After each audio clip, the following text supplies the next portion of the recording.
오늘 저는 하늘 소망을 노래하는 사람들 17번째이면서도 오늘 어버이 주일에서 부모님과 나에 대해서 하나님 말씀을 여러분과 나누도록 하겠습니다. 이 자녀 입장에서 제가 이제 많은 장례도 집례하고 또 부모와 자녀가 죽음이라는 이 실존적 상황을 통해서 헤어지는 가정 가운데서 많은 자녀 손들을 이렇게 만나보면 자녀들은 부모에게 있어서 이 죄책감을 갖습니다. 부모가 떠나가게 되면 내가 좀 더 살아 생전에 부모님을 좀 잘 모셨으면, 조금이라도 한 번이라도 더 함께하는 시간을 가졌으면, 이런 마음을 갖고 무거운 마음을 갖습니다. 설령 아무리 자녀가 최선을 다한다 할지라도 사랑은 내리사랑이잖아요. 부모가 자녀에게 해준 것에 비해서 상대적으로 그만큼 그 사랑을 부모에게 표현하는 자녀는 없을 겁니다. 평생 그것은 이제 빚이기도 하고 숙제이기도 합니다. 오늘 저는 어버이 주일날 우리가 두 가지 정체성을 가지고 있잖아요.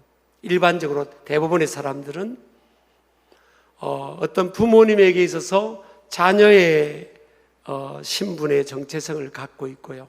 어느 시점이 되면 가정을 이루고 또 자녀를 출산함으로 인해서 어떤 자녀 손들에 대한 부모라는 정체성을 갖고 있습니다. 그래서 오늘 이 말씀은 특정한 누군가에게만 주시는 말씀이 아니에요.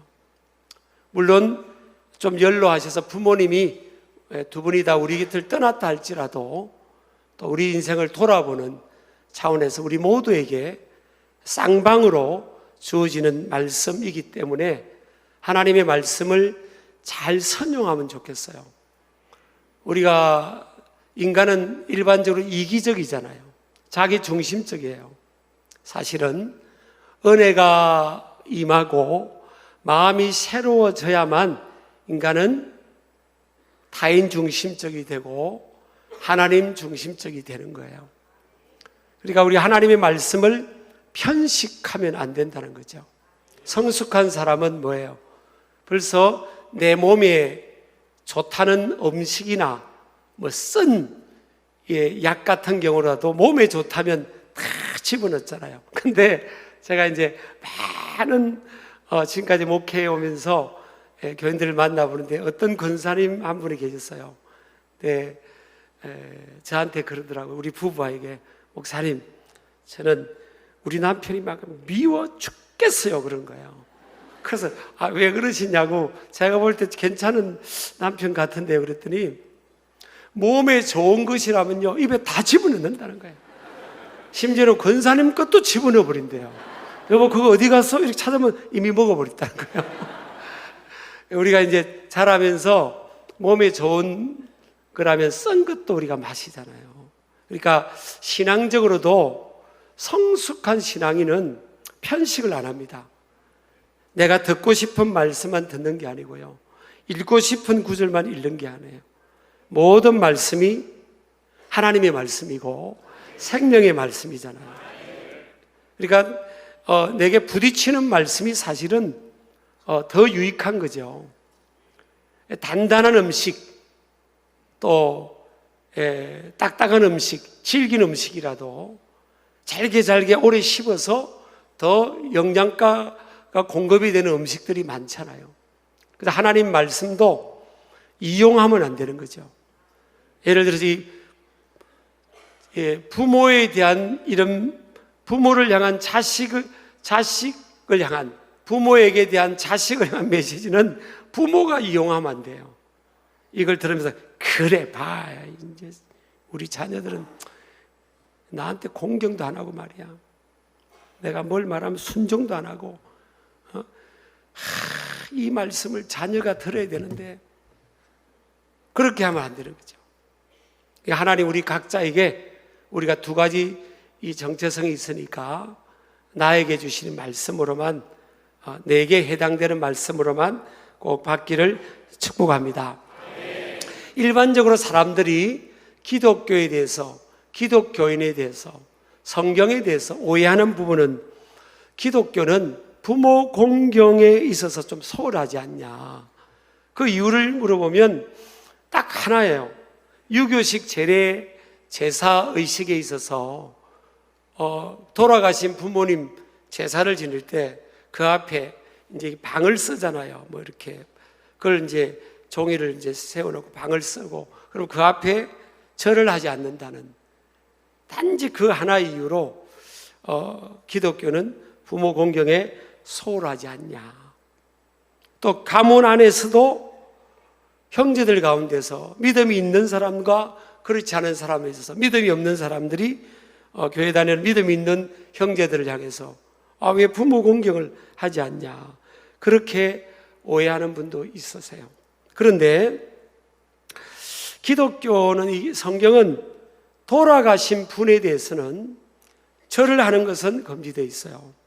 출애굽기 20장 4, 5, 6절에 보면, 그러나 기독교식 추모 예배, 구약 성경은 올드 테스트먼트는 제사라고 표현하죠. 예배를 제사라고. 그러면 유교식으로나 제사나 기독교식으로 이 예배나 제사나 이 명칭에서는 차이가 없어요. 절만 돌아가신 망자에 대해서 고인을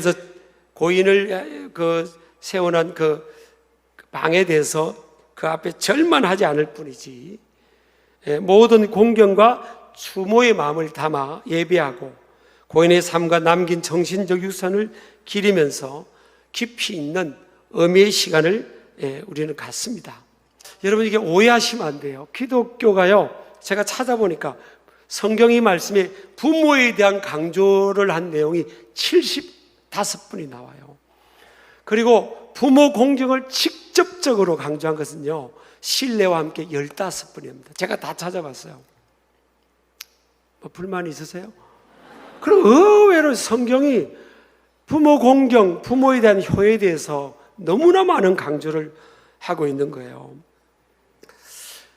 그런데 더 강조하는 부분은 뭔가 하면, 기독교는 부모님의 살아생전의 효, 살아생전의 공경의 삶을 더욱 강조하는 거예요. 돌아가신 부모님에 대해서 추모하는 것을 거부하는 게 아니라 그건 당연한 거고요. 그러나 살아 계실 때, 왜냐하면 부모에 대한 효나 공경은 한시적이에요. 영원하지 않습니다. 이 땅에 살아 계시는 동안이에요. 그럼에도 불구하고 우리 자녀들은 사실은 연약하잖아요. 그래서 그런 말 있지 않습니까? 내리사랑이라고. 부모는 10명의 자녀를 감당하는데 10명의 자녀는 부모 한 분을 못 감당하는 거예요. 저는요, 이 하나님이 주신 본능이 뭘까? 이 동물들도 보면 그 어미 또 아비, 이 동물들도 자기 새끼에 대해서는 그렇게 헌신을 하더라고요. 근데 이 새끼가 좀 새끼라서 미안합니다만 그런데 애기라서 또 이상하네. 아니, 어쨌든 그 새끼들 있잖아요. 동물의 그 새끼들이 어미, 아비, 이 동물을 공경하는 표현은 없잖아요. 먹을 것을 자식들이 물어서 어미, 아비, 생물을 먹이고 그러진 않잖아요. 그러니까 이 자연적인 흐름은요, 위에서부터 밑으로 내려오는 겁니다. 부모는 이걸 학교 가서 배운 것도 아니에요. 누구한테 가르침을 받은 것도 아니에요. 그냥 자녀를 향해서 자연스럽게 헌신하고 본능적으로 희생하게 되는 거예요.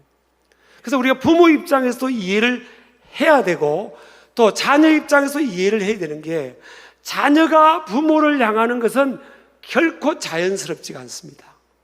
그래서 하나님께서 굉장히 강조해요. 부모가 자식을 어떻게 하라는 그 분량보다도 자식이 부모에게 어떻게 하라는 것이 굉장히 성경에 많이 강조가 되어 있어요. 부모가 자식에게 어떻게 해야만 이 땅에서 네가 복을 받는다는 구절은 성경에 없어요. 주님 앞에 설 때 태 열면 상급이라는 구절이 있지, 자식으로 인해서 부모가 복을 받을 것이라는 구절은 없어요. 제가 기억하는 구절은 대낮은 없어요. 근데 참 이게 아이러니하게도요, 자식이 부모한테 어떻게 하면 복을 받는다는 구절은 오늘 성경에도 있지 않습니까? 2절에도 보면 내 아버지와 어머니를 공경하라. 이것은 약속이 있는 첫 계명이니 네가 이로써 내가 잘되고 땅에서 장수하리라. 이 땅에서 잘되고 장수한다. 그것이 부모 공경하는 것은 약속이 있는 첫 계명이라는 거예요. 여러분 10계명, 10 커맨드먼트, 이 10계명에 보면 1계명부터 4계명은 하나님을 향한 인간의 도리입니다. 그리고 5계명부터 10계명까지는 사람과의 관계에서 인간의 도리를 말하는 거예요. 그러니까 사람과의 관계에서 인간의 도리 중에서 첫 번째 5계명이 무슨 계명인가 하면 부모 공경이에요. 출애굽기 20장 17절에 부모 공경을 말합니다. 부모 공경하면 네가 잘 된다는 거예요. 믿으시기 바랍니다. 그래서 출애굽기 20장 12절이죠. 내 부모를 공경하라. 그러면 내가 내 하나님 여호와가 내게 준 땅에서 내 생명이 길리라 그래요. 부모 공경을 강조하는 이 5계명이 뭐예요? 약속이 있다는 거예요. 약속. 무슨 약속이 있는 거예요? 축복입니다. 다른 계명에는 그렇게 대놓고 없어요. 이 부모 공경을 말하면서 하나님이 약속이라는 축복을 딜을 한 거야. 야, 이렇게 해봐라. 그럼 네가 그것만 보고도 네가 잘 되고 장수하는 복을 줄게. 왜 하나님이 딜을 했겠냐는 거예요. 안 된다는 거예요. 자녀가 밑에서 위로 올라가는 사랑은 안 된다는 거예요. 이건 자연스럽지 않은 사랑이에요. 위에서 부모가 자녀에게 내려가는 사랑은 자연스러운 사랑이에요. 아깝지 않은 사랑이에요. 자녀가 부모를 향한 사랑은 이게 안 되는 사랑이에요. 안 되는 이 표현이에요. 안 되니까 하나님께서 안 되는데 되게 해야 되잖아요. 그래서 하나님이 딜을 한 거예요. 얘들아, 봐라. 부모를 공경하기만 하면 네가 잘 되고 내가 너 장수하게 해줄게. 잘 되게 해줄게. 그런 거예요. 그래서 여러분 생각하셔야 됩니다. 자녀 입장에서 죄책감을 갖지 마세요. 안 되는 거구나. 자식이 부모를, 내가 부모님을 대한 거 이게 안 되는 거구나. 이게 자연스럽지 않은 거구나. 하나님도 아시고 여러분도 아셔야 돼요. 근데 이렇게 돼야 내가 너 축복해 줄게. 이렇게 돼야 인간의 삶은 맞는 거야. 그래서 골로새서 3장에도 보면요, 부모 공경하는 것이 하나님을 기쁘시게 하는 거다. 기쁘시게 하는 거라는 거예요. 그리고 오늘 말씀에는 뭔가 또 이 1절에 보면 부모님께 순종하는 것은 옳은 것이다. 정당하고 바른 거라는 거예요. 의로운 것이라는 거예요. 자, 네가 나를 사랑한다면, 그 나의 제자로 살기를 원하고 나를 기쁘게 한다면, 내가 기뻐하는 게 뭔지 아니? 눈에 보이지 않는 나를 공경한다면 눈에 보이는 네 부모를 공경하라는 거예요. 근데 오늘 성경에 부모에 대해서 75번 또 15번을 직접적으로 강조하면서 어떤 부모여야만, 어떤 조건의 부모여야만 네가 공경할 수 있다는 구절은 한 구절도 없더라고요. 부모에 대해서는 언급이 없어요. 어떤 부모라는 것은 언급이 안 되는 거예요. 그러니까 부모가 나에게 어느 정도 해줬고 인격적으로 어떤 분이 있기 때문에 내가 그에 상응해서 한다는 거 아니라는 거예요. 눈에 보이지 않는 하나님을 네가 공경한다면, 자, 나를 공경한다면 내가 기뻐하는 게 뭔지 아니? 눈에 보이는 너를 잊게 한 부모를 네가 공경하는 것이 내 앞에서 옳은 일이고 내가 기뻐한 일이야 라는 거예요. 근데 여기서 끝나는 게 아니야. 하나님 나라 가서 부모가 자식 잘 키우면 하나님 앞에 설 때 상급은 받는다는 구절이 있어요. 여러분 보세요. 자식을 잘 양육해서 자녀를 위해서 희생했기 때문에 이 땅에서 네가 잘 되고 장수해라, 그런 약속은 없어요. 덤으로 조금 도움을 받을지 몰라도 없어요. 근데 자녀를 잘 키운 것은 부모는요, 하나님 앞에 가서 상급을 받을 겁니다. 우리 성가대는 왜 오늘 찬양자들이 아멘을. 근데 신기하게요, 우리가 안 되는, 자녀가 부모를 향해서는 안 되는데 하나님께서 야, 이 땅에서 잘 될 거야. 이 땅에서 네가 롱런한다. 이 땅에서 네가 장수한다. 그렇게 말씀하시는 거예요. 근데 우리가 왜 어려울까? 부모에 대해서는 왜 우리가 기준이 다른 거예요. 살아온 시대의 기준이 다른 겁니다. 제가 한 예로 2부 때도 그런 예를 들었습니다만은 지금 윤리나 이 상식에 대한 기준이 시대마다 세대마다 달라요. 자, 부모의 세대는 우리하고 다른 세대. 부모의 삶과 인격에 가장 영향을 미친 분이 누굽니까? 조부모죠. 우리에게 있어서는 조부모입니다. 조부모의 삶을 통해 부모가 영향을 받은 거예요. 근데 부모의 삶에도 보면 제 기억으로 그 보릿고개가 있었고, 조부모의 삶에 너무나 치열한 삶 속에 보릿고개가 있었잖아요. 새끼 밥 먹는 것에 대한 항상 그 염려가 있었잖아요. 그러니까 삶이 누림이라는 게 없어요. 우리 요즘 젊은 세대쯤 워러벨, 일과 무슨, 삶의 밸런스. 그건 여러분들이 만들어낸 단어지. 우리의 조부모님, 저의 부모님, 우리 세대의 부모님의 인격과 삶에 결정적인 영향을 끼친 우리 조부모님의 세대에서 워러벨이 어디 있습니까? 워러벨이. 삶의 밸런스, 누림? 그게 어디 있어? 매일매일 생존인데. 매일 생존 안 하면 자녀에게까지 새끼 밥이 해결이 안 되는데. 그러니까 이 우리 세대가 우리나라의 삶에 보면 근현대사가 이 짧은 시간에 어마어마한, 우리나라가 위대한 민족 아닙니까? 근데 하나님이 축복하신 거죠, 사실은.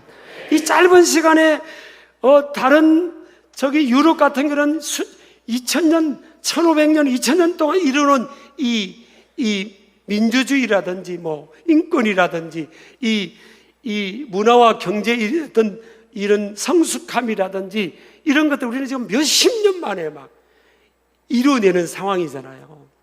근데 우리 자녀들 세대, 우리 세대는 우리 기준에서 보면 부모님들이 이해가 안 됩니다. 근데 그 당시 그 시대에서는 우리도 받아들였고요. 우리도 그걸 받아들였어요. 자, 군대 생활 이해가 됩니까? 매일 하루에 새때까지 쓰겠는데 개머리판으로 우리 가슴을 막 맞아가면서 군대 생활하고 훈련받고 그랬잖아요. 지금 그렇게 요즘 기준으로 이해가 됩니까? 안 돼요. 부모님이 살아간 그 시대에서는 상식이었는데 자녀들 시대는 다른 차원이잖아요. 이 간극에서 우리가 바라보면 전부 다 상처예요. 그러니까 여러분, 조부모의 삶을 통해 우리 부모님은 어마어마한 상처를 받고 자랐고, 그걸 거부하고 그걸 싫어했지만 섬에 들어온 것은 뭐예요? 그분들의 삶의 태도와 인격이 들어온 거예요. 좋은 거든 안 좋은 거든 그게 섬에 들어온 거예요. 여러분요, 조부모님들 삶에, 부모님의 삶은요, 기본적으로 그냥 부드러운 말이 있었습니까? 전쟁인데 삶이. 그러니까 이게 막 폭언도 하고요, 폭력도 쓰고, 그게 지금 이게 우리 사회에 대물림되어 온 거잖아요. 그래서 지금 이 기준으로 보면 이거는 말도 안 되는 말도 안 되는 그 학교에 그런 선생님들, 성숙하지 못한 선생님들의 그런 모습이 소수지만 그 말도 안 되는 문화 아닙니까? 그는 우리 기준에서는 말도 안 돼요. 부모님, 조부모님 말도 안 되는 문화예요. 그러니까 처음부터 자녀 입장에서 대부분 상처를 안고 살아가는 거예요. 그러면 우리가 낳은 자녀들이 볼 때는 우리가 이해가 다 될 것 같아요. 또 아닐 거예요. 그러니까 어마어마한 가정에서 부모와 자녀에게는요, 이 긍정적인 기호도 있지만 본의 아니게 그런 아픔과 상처도 갖고 있는 거예요. 그런 와중에서 부모님을 공경하라, 부모님을 대우하라, 순종하란 말은 부모님의 귀에 귀를 기울이라, 그분을 존귀한 가치로 대화하라, 그런 거잖아요. 안 되는 거예요. 상처가 없어도, 이 간격이 없어도 밑에서 올라가는 사랑은 안 되는 건데, 상처와 간격이라는 이 벽까지 있으니까 이 자녀 입장에서는 부모를 공경하는 게 안 되는 거예요. 더 안 되는 상황인 거죠. 근데 성경은 뭐라고 말합니까? 그럼에도 불구하고 내가 기쁜 일이 뭔지 아니? 부모님을 공경하라는 거예요. 너의 부모가 어떠하니까 공경하라는 구절은 없어요. 그냥 부모이니까. 자녀인 네가 나를 따라오는 제자도의 마음으로 나를 기쁘게 해주면 안 되겠냐는 거예요. 그게 옳은 길이니까 그 길을 살려고 하면 안 되겠니? 근데 자녀는 마음에 결심한다고 돼요, 안 돼요? 안 돼요. 그래서 이 하나님의 기뻐하신 뜻을 이루기 위해서요, 따라합시다. 은혜가 필요하다. 은혜가 필요한 겁니다. 따라합시다. 주여, 은혜를 부어주십시오. 근데 부모 공경을 할 때 하나님께서 뭘까지 약속했냐? 약속 있는 첫 계명입니다. 이 네 가지를 나누려고 합니다. 부모 공경을 하면 약속 있는 첫 계명. 첫 번째는요, 우리 한번 읽겠습니다. 하나님의 축복의 약속이 주어진 첫 계명은 부모 공경의 계명이다. 그러니까 하나님의 관심 중에서 제일 첫 번째 관심이라는 거예요. 약속인 첫이라는 첫 번째라는 것이 순서적으로도 첫 번째지만 가장 중요한 위치라는 거예요. 여러분, 그러니까 성경에 가만히 보면 탈방미인이 복받는다는 구절이 없어서 얼마나 감사해요. 이것도 잘하고 저것도 잘하고 이것도 잘해야만 복받는다는 구절이 없어서 얼마나 감사해요. 근데 하나님은 따라합시다. 한 가지만 보고 한 가지만이라도 잘하면 복 주겠다는 거예요. 이게 도리기는 하지만 야, 네가 부모님 공경해봐. 그러면 이게 내가 약속할게. 하나님이 우리에게 약속해 줄게라는 거예요. 제가 이제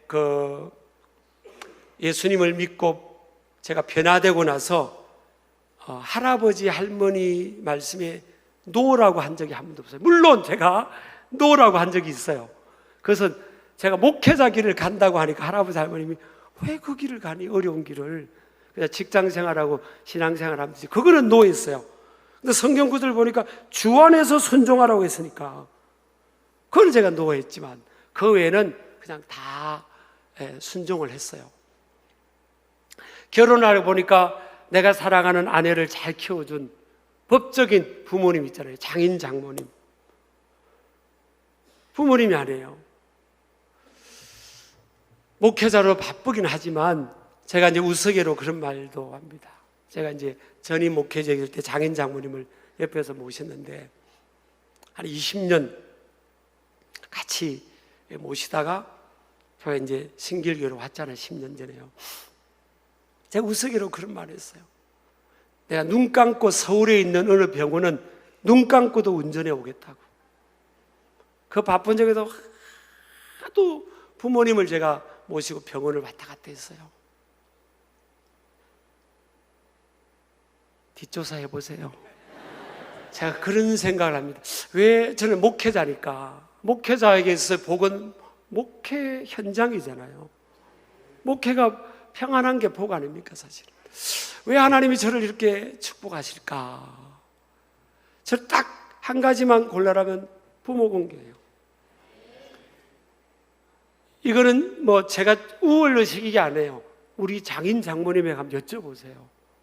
우리 큰사이가 나를 서운하게 하는지 그래도 큰사이가 우리한테 잘한다고 하는지 아마 요 설교를 나중에라도 들으실 텐데 제가 뭐 어떻게 제가 이게 빈말을 하겠어요. 우리 사모님이 우리 아내가 앉아있는데 맞아요 안 맞아요? 제가 밤늦게라도 갔다 올 때도 있고요. 바쁘긴 하지만 우리 장인 장모님이 아유 큰 사이가 최고라고. 물론 둘째 사이 만나도 그렇게 하시겠지만 저분들이 노련하셔가지고 그렇게 하시겠지만 그래서 제가 복을 받는 것 같아요.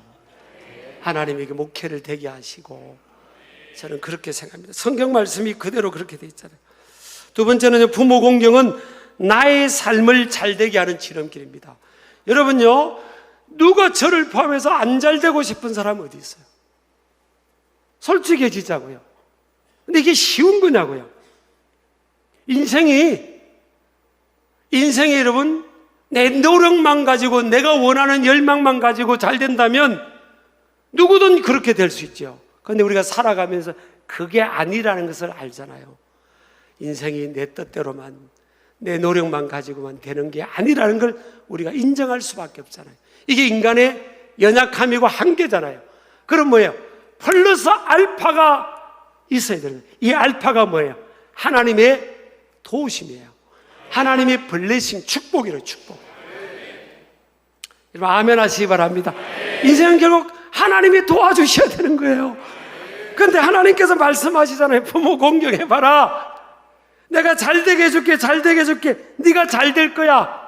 그런데 출애굽기나 신명기에 그 20장과 5장에 보니까 하나님이 주시는 땅에서 잘되게 해주겠다, 그런 구절이 있는데, 오늘 신약에 와서 에베소서 6장에서 보면요, 3절에 보면 이로써 내가 잘되고 땅에서라고 되어 있어요. 땅에서라고.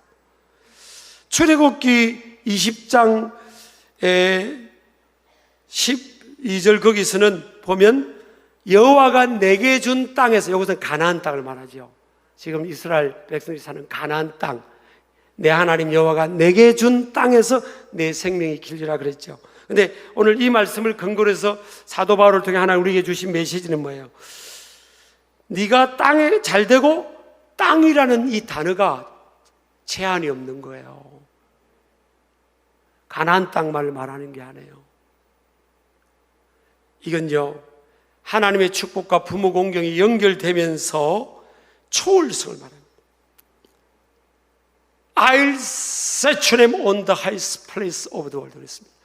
세계 모든 민족 위에, 세계 모든 민족 위에까지 내가 너를 축복해 주겠다. 하나님의 축복의 이 초월성을 말하는 거예요. 뭘 하면요? 뭘 하면 그렇게 하는 거죠? 부모 공경입니다. 그래서 부모님을 공경하면 하나님께서 우리의 삶을 잘되게 해주겠다. 그건 지름길이다. 그렇게 말씀하는 거예요. 잠언 3장 6절에 보면요, 너의 길을 지도한다. 지름길로 만들어준다는 거예요. 우리 아멘 하시기 바랍니다. 세 번째, 부모 공경은 따라서 장수의 축복의 필수 요인이다. 물론 우리가 인생을 어떤 사람의 특수한 상황에서 말씀을 지금 하는 게 아니에요. 보편적으로 일반적인 상황입니다. 부모 공경하면 네가 잘 되고 장수한다. 부모 공경하는 인생은요, 하나님께서 장수의 복, 반짝 스타가 아니라 롱런하는, 또 오래오래 건강하게 사는 장수의 복까지도 일반적으로, 보편적으로 하나님께서 약속을 하고 있다. 왜? 생명의 근원은 하나님이시고요, 인간의 생사복의 주관자는 하나님이시기 때문에 그 하나님께서 이렇게 약속하고 있는 거예요. 그리고 우리가 여러분 보면 어떤 아주머님들이 보면요, 우리 아내하고 이제 약간 길 가다 보면 이렇게 막 공원 같은 데서 아주머니가 운동하시잖아요. 저는 보기가 좋더라고요. 자기 몸을 관리하고 보기가 좋아요. 우리가 다 관심사가 건강 아닙니까? 관심자 중에 하나가. 근데 생명의 근원 되신 하나님 뭐라고 말씀하십니까? 야, 부모 공경하면 너 잘되기도 해주고 장수도 준다, 그런 거예요. 그러니까 여러분, 이 말씀 붙드시길 축복합니다. 밑에서 올라가는 사랑은 안 되는 사랑인데 여러분 잘 생각하시기 바랍니다. 마지막입니다. 성경은 뭐예요? 부모의 어떠함에 관해서는 침묵합니다. 목사님 몰라서 그렇죠. 지금 세상의 어떤 메시지는 그래요. 그것도 일면 동의도 됩니다. 못난 부모는 없는 게 훨씬 낫다는 거예요. 부모 없이 살아간 삶이 훨씬 낫다고 그런 가르침이 있어요. 그래서 많이 그렇게 강조하잖아요, 전문가들이. 동의도 되죠, 사실은. 정말 비인격적이고 부족한 부모 밑에서 자라서 이 성격적인, 이 부정적인 영향을 받고 그런 것보다는 없는 것이 낫다고. 근데 바꿔 말하면 뭐예요? 부모 없이 어떻게 우리가 어떻겠습니까? 부모와 자녀의 만남은 하나님의 선택이잖아요. 그럼 우리가 표피적으로, 단편적으로 보면 그런 부모를 만나게 하신 하나님 내가 어떻게 신뢰할 수 있겠냐, 그렇게 생각할 수 있겠지만 여러분, 인생은 넓고 깊이 멀리 봐야 됩니다. 하나님은 그 가운데서 인생을 끌어오시고요. 다윗도 사실은 부모님 사랑을 못 받고 자랐잖아요. 8명의 형제 중에서 다윗이 제일 부모 사랑을 못 받았어요. 근데 하나님은 공평하시잖아요. 누굴 우리가 세속적 표현이지만 누구가 제일 출세했어요, 사실은? 다윗이에요. 그럼 오늘 여러분 결심하고 집에 가서 엄마 아빠 나를 홀대해야 된다. 그래, 내가 더 잘 될 것 같아. 그렇게 말씀드린 게 아니라 아픔이 있지만 하나님께서 감당할 만하니까 그 속에서 우리를 강하게 또 만들어 가시는 거예요. 그래서 여러분, 부모 공경은 한시적입니다. 부모가 어떠한 부모이기 때문에 내가 공경하고 그분의 뜻을 받으라는 것이 아니에요. 그냥 하나님께서 만나게 해주신 부모와 자녀의 만남이니까, 하나님이 그걸 기뻐하시니까, 또 거기서 떠나서 내게 이런 축복도 약속되어 있으니까, 그래, 내가 부모 공경하자, 기쁘게 공경하자. 그리고 언젠가는 영원하지 않는 시간이잖아요. 부모와의 만남은 언젠가는 헤어질 시간이니까 하나님이 주어진 이 시간 동안 최선을 다해서 하나님이 기뻐하시는 그런 마음으로 공경하기를 축복합니다. 또 부모 공경은요, 축복의 씨앗이잖아요. 자식은 부모의 뒷모습을 보고 자라는 거 아니에요. 여러분, 부모를 공격한 자녀들은 또 받는 거예요. 우리가 인간이 멀리를 못 봐서 그렇지, 다 지금 자녀들, 손자, 손녀들 다음 세대가 보고 있어요. 내가 부모님을 어떻게 대하고 어떻게 섬기는지를 또 보고 있는 거예요. 우리 인간은 미련해요. 저를 포함해서 미련하니까 우리 인간은 멀리를 못 보는 거죠. 깊이도 못 보고 멀리도 못 보고 넓기도 못 보는 거예요. 단편적으로 일시적으로 보는 거예요. 당장만 보는 거예요. 근데 모든 인생의 섭리는요, 시간이 지나고 심음과 거둠의 법칙이에요. 내가 심은 양만큼, 심은 종류 퀄리티만큼 내가 거두게 되는 거예요. 저는 부모 공경의 문제도 여러분이 부모님께 최선을 다해 효도한 분들은요, 자녀들이 그렇게 할 겁니다. 물론 그걸 기대하고 그렇게 하라는 건 아니에요. 근데 그것은 그저 우리에게 주어지는 거예요. 세월이 지나면 우리가 그걸 누리는 거예요. 내가 누리는 것을 여러분, 그걸 생각해야 되는 거죠. 저와 여러분이 누린다니까요. 그 이상으로 누림을 받는 거예요, 사실은. 그게 부모와 자식만의 문제가 아니라 인생의 모든 원리가 그런 거예요. 내가 심은 만큼 때가 되면 거두는 거예요, 사실은 축복을. 그러니까 부모님을 대하는 것도 여러분, 이게 보통 일은 아니에요. 네, 그래서 우리 교인들도, 우리도 지금 장인 장모님이 연세가 높아지셨기 때문에 온 자녀들이 지금 특히 딸 셋이 막 매달려서 지금 그러는. 근데 이 시간이 영원하진 않은 시간 아니에요. 그래서 저는 교인분들도 이해가 돼요. 꼭 거쳐야 될 이 시간이구나. 여러분, 이걸 하나님이 주시는 미션의 시간으로 보시고요. 그래, 내가 어렵고 힘들고 10자식이 부모 한 분 감당하기 힘든 이렇게 연약한 우리지만 하나님을 의지하고 이것은 감당해야 될 나의 미션이다, 사명이다, 사명. 그런 믿음을 가지고 잘 감당하시면 저는 하나님께서 그 복을 그만큼 주실 거다. 그거 하나만 보고도, 부모를 대하는 그 모습 그 하나만, 다른 게 좀 부족해도 부모를 사랑하고 섬기는 그 하나만 보고라도 하나님이 복을 주신다니까. 여러분, 오늘 이 시간 이후로 죄책감이나 부담감 가지시라는 게 아니에요. 그래, 하나님 나에게 축복의 기회를 주셨군요. 생각을 바꾸자는 거예요. 자녀가 부모를 섬기는 이 상황 너무 힘들 수 있죠. 자녀의 분량으로는 힘든 거예요, 사실은. 그런데 이건 나를 위한 시간이에요. 나를 위한 축복의 시간이라는 그런 생각을 바꾸시기를 축복합니다. 성경이 그렇게 되어 있으니까. 그럼 때가 되면 그 복이 하나님이 보시고 다 저와 여러분에게 흘러오게 될 줄을 믿습니다.